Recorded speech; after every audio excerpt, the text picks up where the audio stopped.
জাতীয় দলের সাবেক অধিনায়ক তামিম ইকবাল সম্প্রতি দেশের একটি গণমাধ্যমকে জানান, আইসিসি থেকে বিসিবিতে প্রতি বছরে নিজেদের মোট রাজস্ব আয়ের 90%-এরও বেশি অর্থ পায়, যে কারণে বিশ্বকাপ নিয়ে সিদ্ধান্ত নেওয়ার আগে অর্থের বিষয়টি চিন্তা করা প্রয়োজন। এ ব্যাপারে বাংলাদেশ ক্রিকেট বোর্ড সভাপতি আমিনুল ইসলাম বুলবুল জানিয়েছেন, আইসিসি থেকে বিসিবি প্রতি বছর মোট রাজস্বের প্রায় 55-60% পেয়ে থাকে। তিনি বলেন, সাম্প্রতিক সময়ে বিভিন্ন কারণে বোর্ডের অভ্যন্তরীণ আয় কিছুটা কমলেও আইসিসি থেকে প্রাপ্ত অর্থ কখনোই মোট আয়ের 90%-এর বেশি নয়। আইসিসি থেকে আয়ের বাইরেও আন্তর্জাতিক হোম সিরিজের টেলিভিশন সত্ত্ব, স্পন্সরশিপ, জাতীয় দলের টাইটেল স্পন্সর, আন্তর্জাতিক সিরিজের স্পন্সর, কিট স্পন্সরশিপ থেকেও উল্লেখযোগ্য আয় হয় বিসিবি।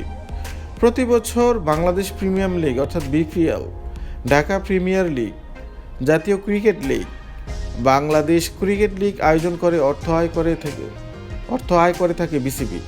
এছাড়া স্টেডিয়ামের টিকিট বিক্রি, ground rights, Asian cricket council থেকে প্রাপ্ত লভ্যাংশ এবং ব্যাংকে রাখা স্থায়ী আমানত বা এফডিআর এর সুদও বিসিবির রাজস্বের অংশ। 2022-23 অর্থ বছরে বিসিবি 500 কোটি 76 লাখ টাকা আয় করে, যেখানে আইসিসি থেকে আয় ছিল 166 কোটি টাকা প্রায়, যেটি মোট আয়ের 32.5%। আইসিসি 2024-27 অর্থাৎ 2027 চক্রে আইসিসি থেকে বিসিবির আয়ের পরিমাণ বেড়েছে।